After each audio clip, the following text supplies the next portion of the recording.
ದೀಕ್ಷೆ ತರ ಏನು ಕೊಡ್ಲಿಲ್ಲ. ಸುಮ್ನೆ ಹಾಗೆ ಹೇಳಿದ್ರು ಹಿಂಗ್ ಹಿಂಗ್ ಮಾಡ್ಬೇಕು ಅಂತ. ನನ್ಗ್ ತುಂಬಾ ಬೇಜಾರಾಗೋಗ್ಬಿಡ್ತು. ಗುರುಗಳು ನಮ್ ದೀಕ್ಷೆ ಕೊಡು ಅಂದ್ರೆ ಕೊಟ್ಟೇ ಇಲ್ಲ, ಅದು ಅನುಭವ ಆಗ್ಬೇಕಲ್ಲ ನನಗೆ. ದೀಕ್ಷೆ ಇದ್ರೆ ಒಂಥರ ಶಕ್ತಿ ಇದ್ದಂಗ್ ಇರತ್ತೆ ಗುರುಗಳದು ಅಂತ ನನ್ ಮನ್ಸಲ್ಲಿ ಕೊರಿತಾ ಇತ್ತು.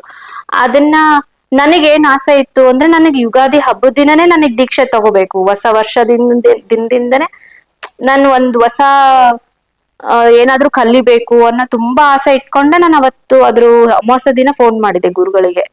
ಏನಾದ್ರು ಅವ್ರು ದೀಕ್ಷೆ ಕೊಡೋದಾದ್ರೆ ಯುಗಾದಿ ಹಬ್ಬದ ದಿನನೇ ಕೊಡ್ಲಿ ಅಂತ ಅಂದ್ಬಿಟ್ಟು ನಾನು ಅಮಾವಾಸ್ಯೆ ದಿನ ಫೋನ್ ಮಾಡಿದ್ದೆ ಗುರುಗಳಿಗೆ. ಇಲ್ಲ ಗುರುಗಳೇ, ನನಗ್ ಬಿಡಕ್ ಆಗ್ತಾ ಇಲ್ಲ, ನಾನು ಏನಾದ್ರು ಕಲಿಬೇಕು, ಮತ್ತೆ ಸಾಧನೆ ಏನಾದ್ರು ಮಾಡ್ಬೇಕು ಅಂತ ಕೇಳ್ದೆ. ಅವಾಗ ಇಲ್ಲಮ್ಮ, ಇಲ್ಲಿ ಬಂದು ಸಂದರ್ಶನ ಕೊಡು, ನಿನಗ್ ಏನೇನ್ ಆಗತ್ತೆ ನನ್ ಹೇಳ್ದೆ ಅಂದ್ರೆ ನೀನ್ ಮುಂದೆ ಏನ್ ಮಾಡ್ಬೋದು ನಾನ್ ಹೇಳ್ತೀನಿ, ಅಲ್ಲಿವರೆಗೂ ನಾನು ಏನು ಕೊಡಲ್ಲ ನಿನಗೆ ಅಂತ ಹೇಳಿದ್ರು ಗುರುಗಳು. ಅಯ್ಯೋ ಹಿಂಗಾಯ್ತಲ್ಲ, ನನಗ್ ನೋಡಿದ್ರೆ ಹೋಗಕ್ ಆಗ್ತಾ ಇಲ್ಲ, ಇಲ್ಲಿಗೆ ನನ್ ಜೊತೆಗೆ ಯಾರು ಇಲ್ಲ ಬರಕ್ಕೆ, ಒಬ್ಳಿಗೆ ಅಂತೂ ಬರಕ್ ಆಗಲ್ಲ ಅಂತ ಆ ತರ ಯೋಚನೆ ಮಾಡ್ತಾ ಇದ್ದೆ.